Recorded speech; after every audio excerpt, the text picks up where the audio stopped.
Welcome back to our NASCAR Sprint Cup racing on TNT, the Gillette Fusion ProGlide 500. Hello from Pocono, Pennsylvania. It looks like a different day outside. The sun is out. The rain has stopped.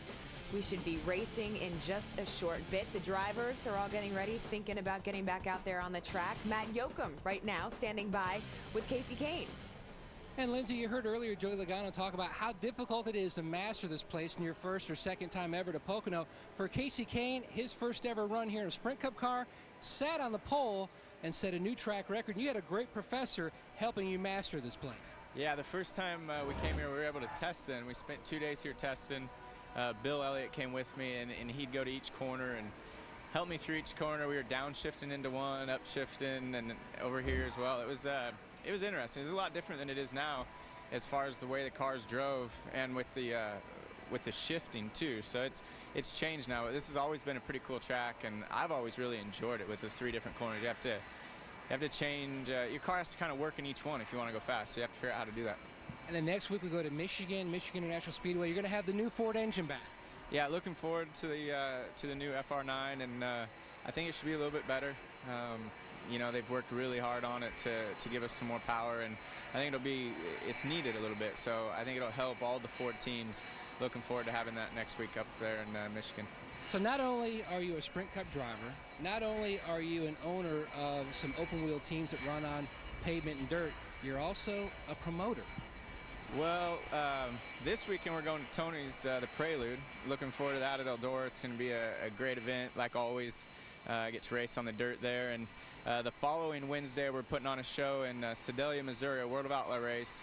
I'm going to go and try to race in that too and enjoy it. It's a great track, great half-mile dirt track there. And hopefully we get a lot of fans come out and enjoy the race. But the Outlaws put on a great show. So I'm looking forward to going there and then going to Sonoma from there. Kind of be halfway. I'm going to go hang out with Clint Boyer for a few days and enjoy that. Well, he's got a lot of fun coming up on Casey Kane's racing and non-racing calendar. Marty? Well, it's been a busy calendar for Jimmy Johnson this weekend. Let's first of all talk about Watkins Glen. How much fun did you have yesterday? Man, total blast. To experience the boot and race on a section of track that not many guys have, and it's been so long since you know, Grand Prix has been there at the racetrack, but to go through there and experience some of the history of what that track's about, I finally feel like I've experienced it the right way. Coming through the carousel was so much fun and really, really fast in that car. I was almost glad that I actually opened the steering wheel up and went straight out into the boot because the short course for the Cup cars, it's a lot of G's in one of those cars through there. You're in third gear with a slight little lift and then back to flat and clicking gears. It's fun. Those cars have so much grip. I mean, just a ton of grip. Do you really learn anything that helps you with your road course racing in the Cup car? You know, from my standpoint, when I grew up racing motorcycles, my dad would put me on a bigger bike so that things would happen faster and I'd feel more horsepower and stuff.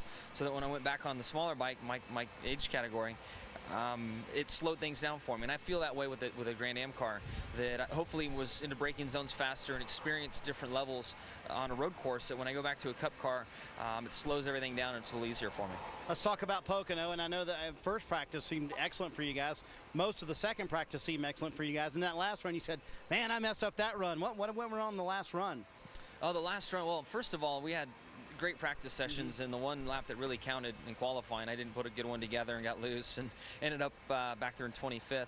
But the last run we made, I was trying to get aggressive with the brake bias adjuster, and it worked great for turn 1 and turn 2, but I got to 3 and there was way too much for a brake in the car, and I jumped off that, I was chasing the car and got off the patch, and outside of that patch in 3, there's not a lot of room between it and the wall, and it's really dirty, and I almost had a right side issue going on. That would not have been good. For the month of May for you guys, everybody wants to say the 48's in a slump. How would you categorize the month of May and how that went for the 4018?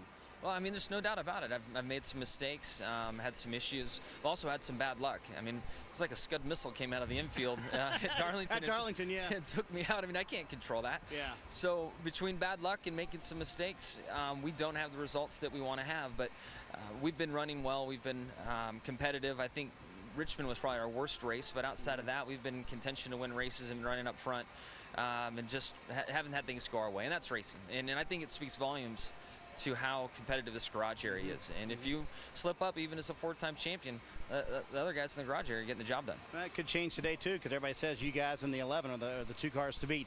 Wednesday, you're going to have some fun. You grew up in the dirt, so you should really be one of the clubhouse favorites for the race in Eldora. What do you think? If they add a jump or two to the straightaways, that would make it better, wouldn't it? It would help me a lot. But I've had so much fun racing in that event, and I hate that I missed the first couple years because of a previous obligation I had with another charity foundation event. It's a blast. I'm looking forward to it. I didn't test this time because testing, we go into a small track, and I developed some habits from a small little bull ring and then go to the big, wide, fast Eldora, and it takes me all of practice to get back into big track mentality. But I'm looking forward to it, and hopefully our team wins. And to me, it's weird having Kyle Busch as a captain of my race team. How's that going to go over?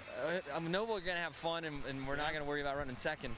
But, you know, he was at Hendrick Motorsports, and he was so young and like Kyle, and now is our captain. So it'll be a lot of fun. And real quick, I know you're excited about, you're running a special paint scheme in Eldora. That's how important this race has gotten to be.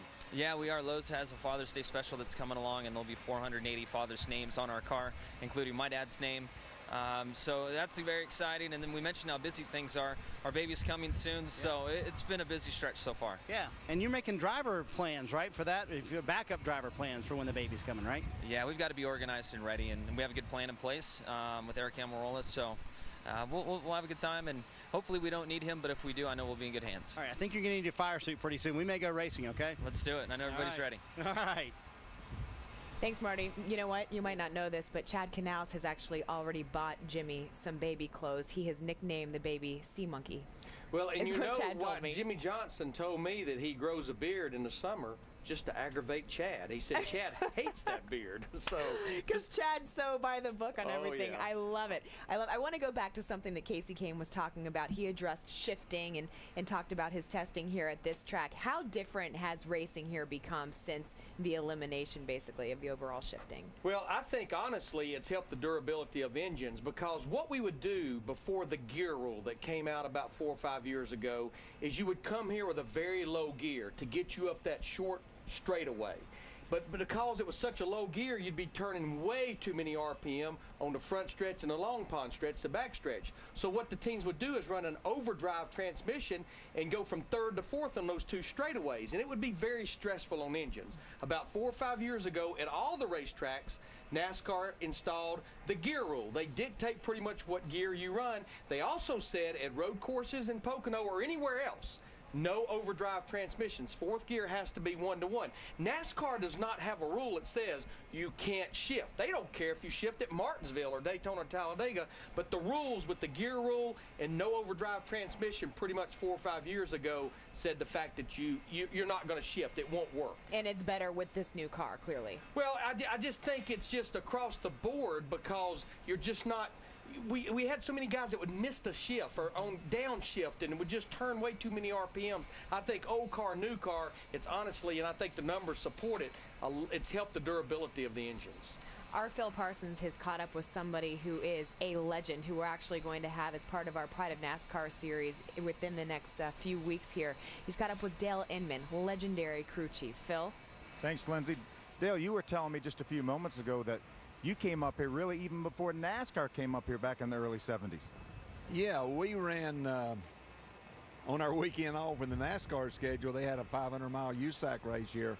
We came here in 1971 and then came back for the same race in 1972. And then NASCAR came in 1973, so we had a little experience with this track when we came back, which was an advantage to us. You guys have won a couple of races here, you and Richard, back in the day. And how much has racing changed here in the almost 40 years since you first came here? You know, when you walk in a dark room and turn a light on, something to that respect, you know what I mean? But it's still been it's a fast racetrack no matter what down here at the end of this straightaway. They've never took that out of it, you know what I mean? And then we went through the years where they was shifting, some of them shifting 3 or 4 times. And I know we put a transmission in Richard's later years and said you go down the corner at 205 mile an hour and go to third gear. He tried it one time. He come back in and he said, you can get that out. I'm not going to do that. I ain't taking my hand off the wheel at no 205, 10 mile an hour. You know, a couple of weeks ago, it was a big moment in the history of NASCAR when you guys were at the Hall of Fame and inducted the King RP into the Hall of Fame. You were there from the start. You were there before Richard ever started driving. What did that mean to you? Well, it was big, but I think it's big for everybody that's involved in NASCAR, and certainly back when the things that he done to get himself in there, there was no indication at all that that would